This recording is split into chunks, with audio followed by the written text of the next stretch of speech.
Yeah, I'll react to that, sure. Okay. Hi, guys. We're doing London now, and I also want to do England's Cornwall, but we're going to do this first. Preemptive like. If you are new, my name's Connor. Hi. Let's go. Original link to the video, top of the description. Below that, link to the Discord. Click on it. Love to have you. Hi, I'm Rick Steves, back with more of the best of Europe. This time we're having a jolly good time with lots of royal pageantry in London. Thanks for joining us.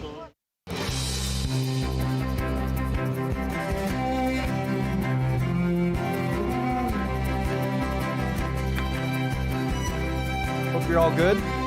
Good? Good. Great.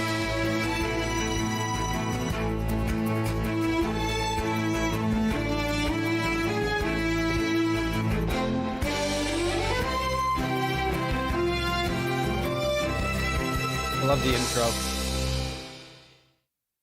This time, we'll see the old London and the new London. Enjoy some of the city's traditional pomp. Hop a double-decker bus to Christopher Wren's magnificent St. Paul's. Shop for a jaunty hat. Check out the vibrant scene in Soho. Ponder some of England's greatest names in Westminster Abbey. Discover treasures in the British Library, and straddle the Zero Meridian in Greenwich. The more I learn about the UK, the more I realize that the laws in the US and the US itself is just like England 2.0. I don't mean like better. Well, I just mean like... But first, we're checking... So much of it, you don't kind of learn how much of it is attached to England. Anyways, just a thought. And straddle the Zero Meridian in Greenwich. But first, we're checking out the changing of the guard at Buckingham Palace. Beautiful weather, lots of royal pageantry, and a huge, excited crowd.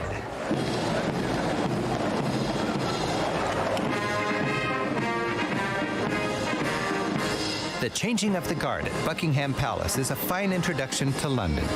While no longer ruling a vast empire, London is still a capital of regal traditions. This time-honored ritual still stirs English hearts. And while you have to be very tall or very early to actually see the guards change, I get a kick out of watching what seems like every tourist in London gathered together in one place at the same time.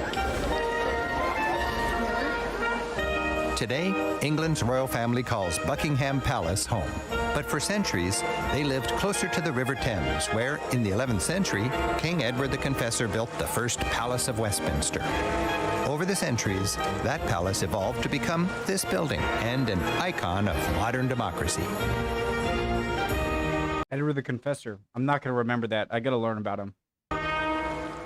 Eventually, representatives of local communities or commons gathered here to be near their king. They began meeting independently as the House of Commons. And to this day, Britain is ruled from here, in the Houses of Parliament. Visitors are welcome to queue up for a free look at the uppity House of Lords or the rowdier House of Commons in action.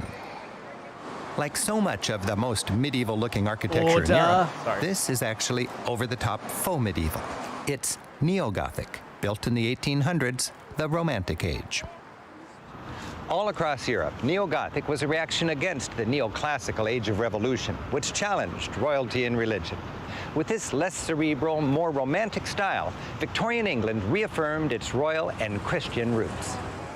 People call this famous tower Big Ben, but it's actually the Queen Elizabeth Tower. Ben is the 13-ton bell behind the clock.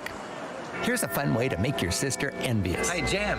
This is 13-ton bell. That's like, what? That's like 2 male elephants? This is Rick. Audio postcard from London.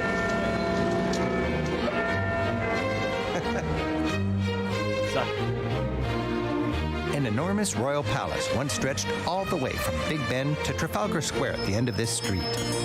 While the palace is long gone, its name survives. Whitehall, today Britain's most important street. The British Empire, which at one point ruled nearly a quarter of the world's population, was managed from here. And a Whitehall walk is filled with reminders of England's proud and hard-fought history. Stately reliefs and stern buildings seem to celebrate the empire upon which the sun never set.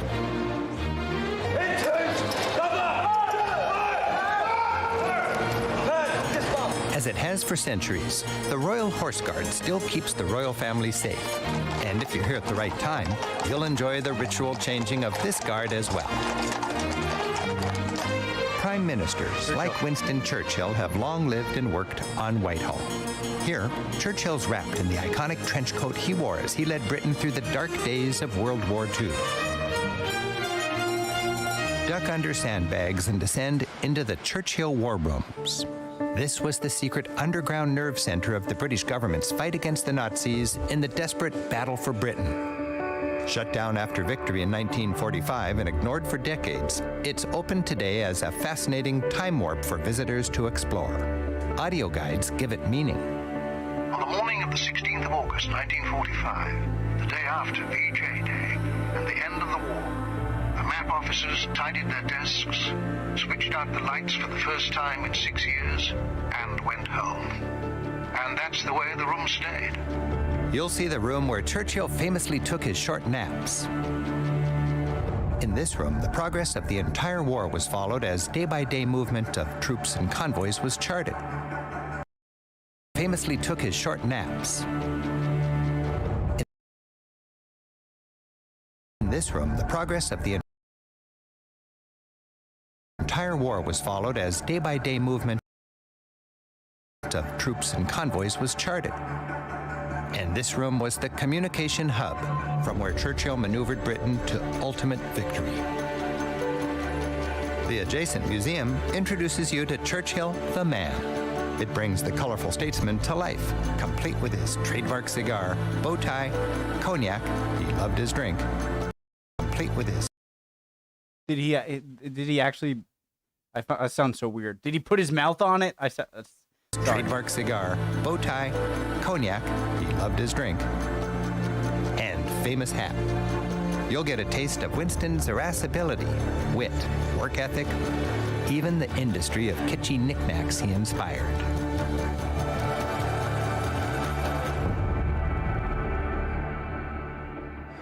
Back out on Whitehall, there are monuments to other great English war heroes, and at the end of the street at Trafalgar Square is a memorial to the greatest English war hero of them all. Nelson. The one-armed, one-eyed, and one-minded Admiral Horatio Nelson, looking out to sea.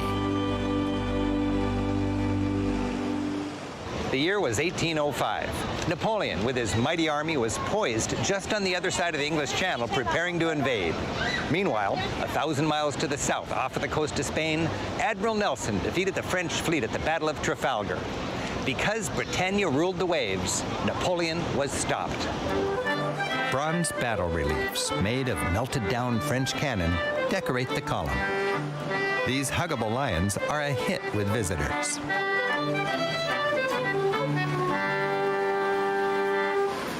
Trafalgar Square marks the very center of London. Big Ben is just a short walk down there past Admiral Nelson. Buckingham Palace, straight down that street. Soho, where all the nightlife is, just 6 blocks over there. And the National Gallery has the greatest collection of paintings anywhere in Britain. Right there is St. Martin's in the Field, a church that's famous for its classical music concerts and the charity work it does in this community. Big as it is, London's easy to get around in.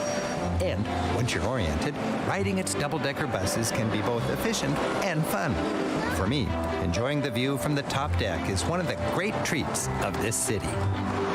We're entering the historic core of London, the 1 square mile district locals call simply the city. Well, only a few thousand people actually live here. Yeah, I learned something about this in the Jay Foreman videos. The city of London and simply then London. The city. While only a few thousand people actually live here, its 9-to-5 crowd numbers 500,000. This is Britain's Wall Street, thriving with big-time commerce and packed with banks.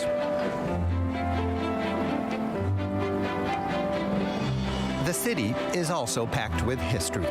This monument commemorates the devastating fire of 1666, which started here and burned down nearly all of London. These reliefs show in heroic terms how city leaders came together determined to rebuild. The great architect Christopher Wren was chosen to spearhead the project. And the city that rose from the ashes of that fire was decorated by the Wren-designed spires of some 50 churches. Christopher Wren spent 4 decades, the rest of his life, working on his grand vision. The centerpiece, this mighty cathedral, St. Paul's. Today, it's the symbol of London's resilience, its rise from the Great Fire, and of London's survival of the Blitz of World War II. The church is one of the world's biggest.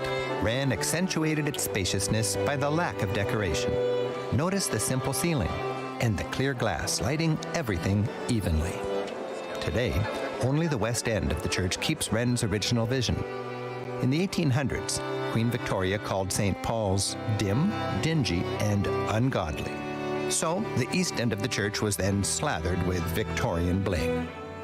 Beautiful Victorian bling.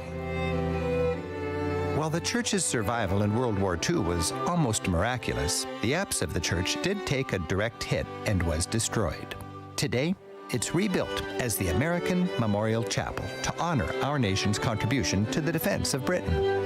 We see Jesus, Mary, and George Washington.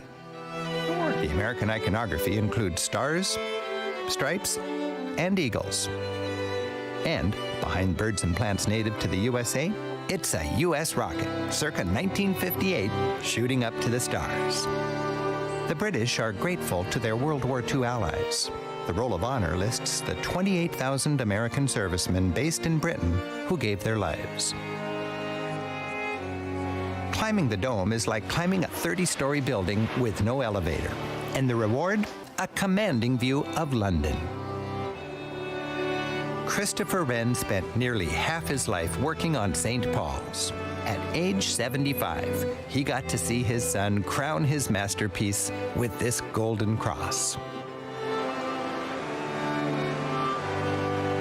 Pretty magnificent building. London has thriving shopping to say the least. Pretty magnificent. Districts. Oxford Street is lined with big department stores. It's fun to feel the energy of this dynamic city.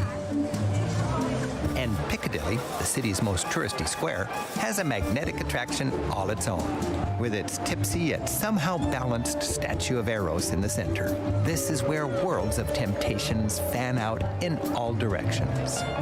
While Piccadilly seems tacky, just a few steps away is a more elegant slice of London. And to enjoy this, we're joined by my friend and fellow tour guide, Britt Lonsdale. This is a lovely street to come down if you want an alternative to all the big shopping centres. Jermyn Street, right? It is, yes, Jermyn Street, named after Henry Jermyn, who was the Earl of St. Albans. And it's full of lots of beautiful little, very individual, quintessentially English shops. It's really worth coming down here, even if you haven't got the money to buy all the wonderful things that you see. Just if you want a window shop, yes, it gives you a little elegant slice of London culture. And a lovely flavour, yes, definitely. We're walking past Swain Atley and Brigg. And this is where members of the royal family buy their umbrellas, gloves, and whips. Whips? Oh, for horses? Yes, of course. What else? Oh, God. Bates Hats sells bowlers and top hats, as it has for a century. This is Bates, one of the lovely old shops on Jermyn Street. And there's some wonderful hats here. This is a lovely top hat that you can see here. That's the sort of thing that you might wear if you were going to the races. But it's going to set you back a bit. So what would this cost me? About £330, worth every penny, though. Goodness. It's beautifully made. Just under $500. Nice. A top hat for the races. Okay. Now, the hats that you can see hanging on the wall here, these are Panama hats, and they're the sort of thing that you might wear in summertime when you're watching the cricket. Okay. You know, traditional British occupation, the crack of leather on willow, sitting on the river village green with your Panama hat.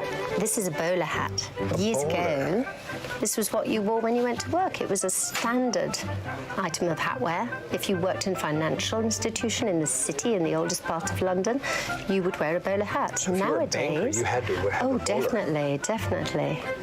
More Laurel and Hardy, I think. Laurel and Hardy. A little more Laurel and Hardy than banker.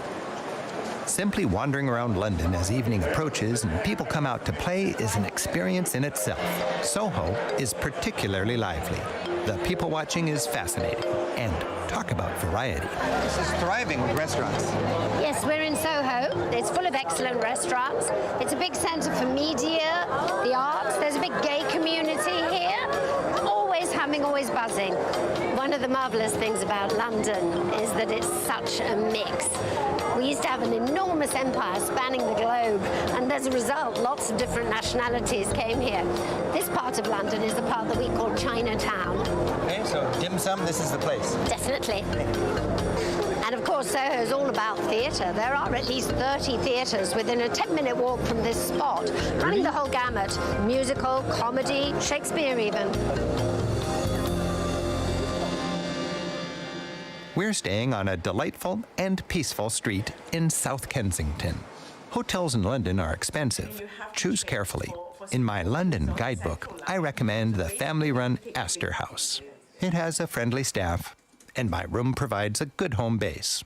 To stretch my budget, especially important here in London, I stock it with a few groceries. The conservatory has a sunny Victorian elegance, and a genteel breakfast here is a fine way to start your London day. A short taxi ride away is Westminster Abbey. This most historic church in the English-speaking world is where kings and queens have been crowned and buried since 1066. I always thought Westminster Abbey was, I don't know why, but was like the main government building that you see. You know, the main Westminster. Like when you think of Great Britain, you know, I don't know why. Obviously, it's not an abbey, so. While it was first built in the 11th century, much of what we see today is 14th century. When there's a royal wedding, the world looks on as, amid all this splendor, thousands of Britain's glitterati gather under these graceful Gothic arches. I love the arches. The centerpiece is the tomb of Edward the Confessor, who founded the abbey, and surrounding Edward are the tombs of 29 other kings and queens.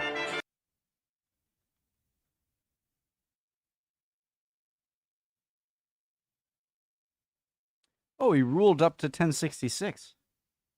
Oh, he was the one who got overthrown by William, right? Okay, all right.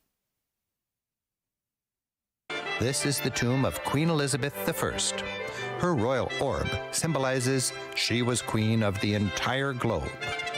The abbey is filled with the remains of people who put the great in Britain: saints, musicians, scientists, and soldiers. For lovers of English literature, strolling through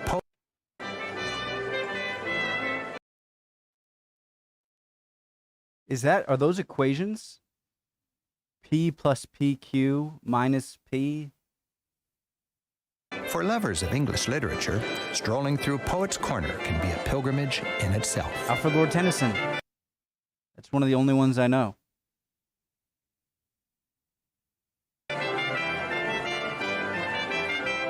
King Henry VII's Lady Chapel, with its colorful windows and fanciful banners, has the festive air of a medieval pageant.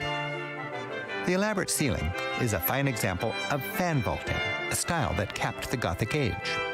At the far end, a wall of modern stained glass marks the Royal Air Force Chapel. It honors the fighter pilots of all nations who died. I'm almost like, all right, you're getting cocky here. That looks so amazing. Capped the Gothic Air Force Chapel. It honors the fighter pilots of all nations who died defending Britain in 1944. With saints in stained glass, heroes in carved stone, and the remains of England's greatest citizens under the floorstones, Westminster Abbey is the national church and the religious heart of England. I was never good with literature or like poetry, stuff like that. But the only ones I recognized was Charles Dickens and Tennyson. But I'd like to learn more, obviously. London's subway, fondly known as the Tube, is one of this planet's great people movers. Like, I love trivia, But whenever it gets to literature, I'm like, oh no, pass. And it's easy to master. And I don't like that. To avoid slow-moving ticket queues, buy your tube pass from machines. Then, simply swipe yourself in and out until your prepaid account needs topping up. Follow signs to the right platform. Piccadilly. Visualize the layout of the city, and remember, lines are labeled north, south, east, or west. Tube map. Each train line has 2 directions and therefore 2 platforms. Signs list the line, direction, and stops served by each platform. Because some tracks are shared by several lines, signboards announce which train's next and how many minutes till it arrives. Final destinations are displayed above the windshield. And always, mind the gap. Once on board, you can track your progress. Confused? Oh my God, it's so much cleaner than New York. Many locals speak English. Our stop is King's Cross. Helpful signs show the best street exit for you, saving lots of walking. The British Library is right this way. The British Library is the National Archive.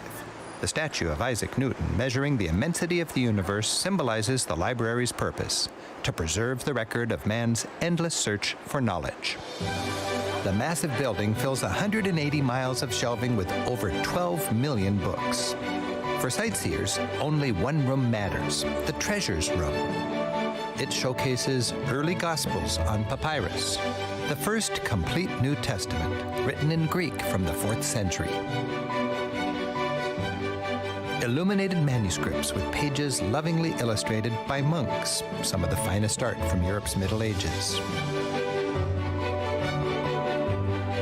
And the Gutenberg Bible from 1455. Gutenberg's revolutionary movable metal type made printing affordable. By bringing information to the masses, this Dati accepti ruin praetor fratus ne paratus bor anno re. Okay. Type made printing affordable. By bringing information to the masses, this innovation helped power Europe into the modern age. The Magna Carta from 1215 documents the first steps towards government by people rather than kings, and the king was forced to hang his seal on it.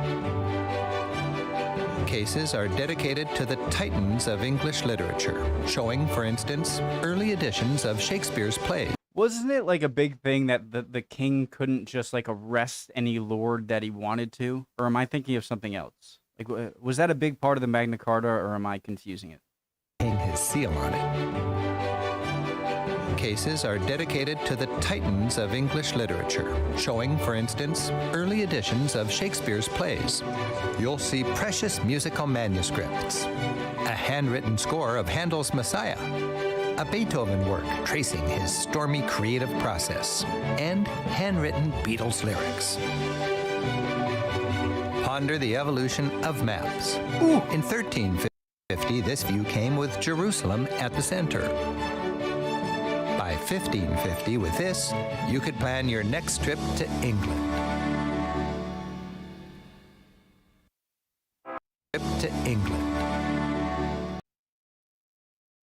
Jeez, they got this a bit. I mean, it's still, that's Isle of Wight, right?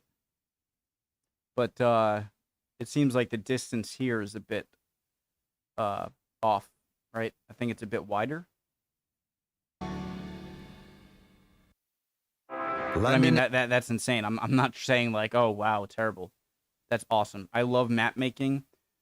It almost takes a little joy out of my life knowing that everything is mapped out. And imagine how, just stop for a second.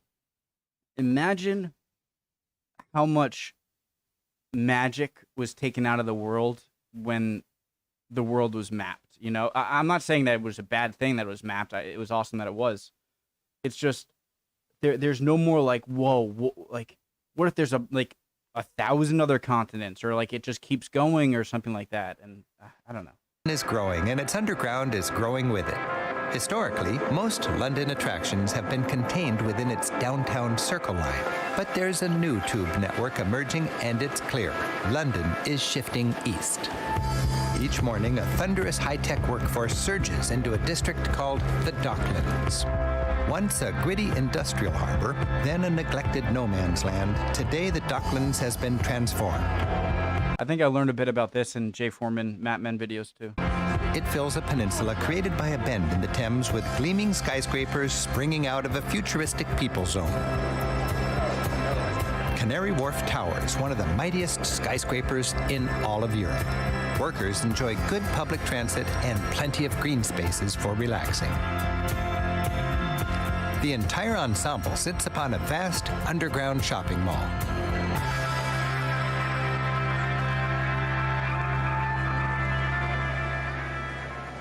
In the 1700s, the Thames riverfront was jammed up with shipping in downtown London, while this end of town was an industrial zone with the stinky industries, glue making, chemical works, and so on, conveniently located just downwind from the rest of the city. In order to relieve all the congestion in downtown London, they decided to replace the industries out here with what became the world's ultimate port. The Docklands organized shipping for the vast British Empire, evoking the days when Britannia ruled the waves. The old West India warehouses survive. But rather than trading sugar and rum, today they house the Museum of London Docklands and a row of happening restaurants. London's Docklands illustrates how, in order to fully experience the energy of a great city, you often need to get out of the historic Old Town and explore its modern business district. Further down the River Thames is Greenwich. Since many of its sites are free and it's cheap to get here on the tube, it makes for a great budget day out. While still well within the city limits of London, Greenwich feels like a small town. Visitors enjoy lively market streets and fascinating museums. Tudor kings who ruled in the 15th century favored their palace at Greenwich. Henry VIII was born here. So it's probably a good place to live if, like, you have a family and you commute to the middle of London, right? Later kings commissioned the top architects, Inigo Jones and Christopher Wren, to beautify the town and palace. Old Royal Naval College was originally a hospital founded by King William and Queen Mary in 1692 to care for naval officers. Today, the Navy's gone and the lavish place is open to the public. Originally intended as a dining hall for retired naval officers, this sumptuously decorated room features one of the largest painted ceilings in Europe, 112 feet long. That's amazing. It's a big propaganda scene, glorifying the building's royal founders and their defeat of the French. Under his foot, William's crushing a dark figure with a broken sword, Louis XIV. He's handing a red cap representing liberty to a woman holding the reins of a white horse, symbolizing Europe. Another woman hands him an olive branch, a sign of peace. The message, which you can see without craning your neck with the... So it's basically saying, I'm stomping on France, Europe needs me, and now they're giving me peace because I'm... All right, sorry. The message, which you can see without craning your neck with the help of this handy mirror, King William granted Europe liberty by defeating the French. A stately park turns an adjacent hill into an inviting people zone. From its bluff, visitors enjoy sweeping views of Greenwich, the Docklands, and the distant London skyline. Crowning the hill is the Royal Observatory, founded in the late 1600s by King Charles II. Its purpose? Improving maritime navigation by more accurately charting the night sky. Visitors gain an appreciation of how exciting breakthroughs in astronomy and timekeeping led to Britain's mastery of the sea. For ships to know their location while at sea, mariners needed to know the precise time from a reference point on the globe. With this, they could solve what was called the problem of longitude. After a huge effort, in 1760, John Harrison built this clock and figured it out. And by 1772, this fine timekeeper was portable and functioned without a pendulum. Critical because pendulums don't work at sea. So would you find latitude by seeing like how far up the sun is at noontime or something like that. So why was longitude harder than latitude? Along with marking global time, Greenwich marks the Earth's prime meridian. Outside the observatory, visitors line up to grab a photo as they straddle the line to be at precisely 0 degrees longitude, with one foot in the east hemisphere and the other in the west. A trip to London makes it easy to see how this city truly is where the world comes together. Wow. The line was too long when we were there. I hope you've had a grand visit with us here in London. This is one city that's certainly worth coming back to again and again. I'm Rick Steves. Until next time, keep on traveling. What do you do if you have to pee? Wait, how long does it last, actually?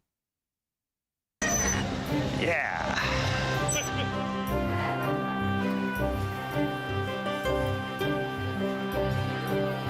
What's not to like about that?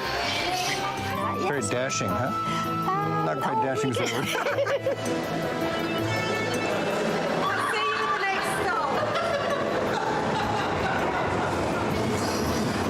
He got lost. And then so I'm guessing he went on the train and then it closed behind him and the camera crew didn't go, and then here's him waiting for them. All right, that was really cool, guys. I know I didn't talk that much. I just like it, watching, enjoying, and it's first video of the day, so I'm slower. Hope y'all are doing well. Love you guys. See you next time. All right. I'd like to see any answers to my questions or comments in general down in the comments. Bye, guys.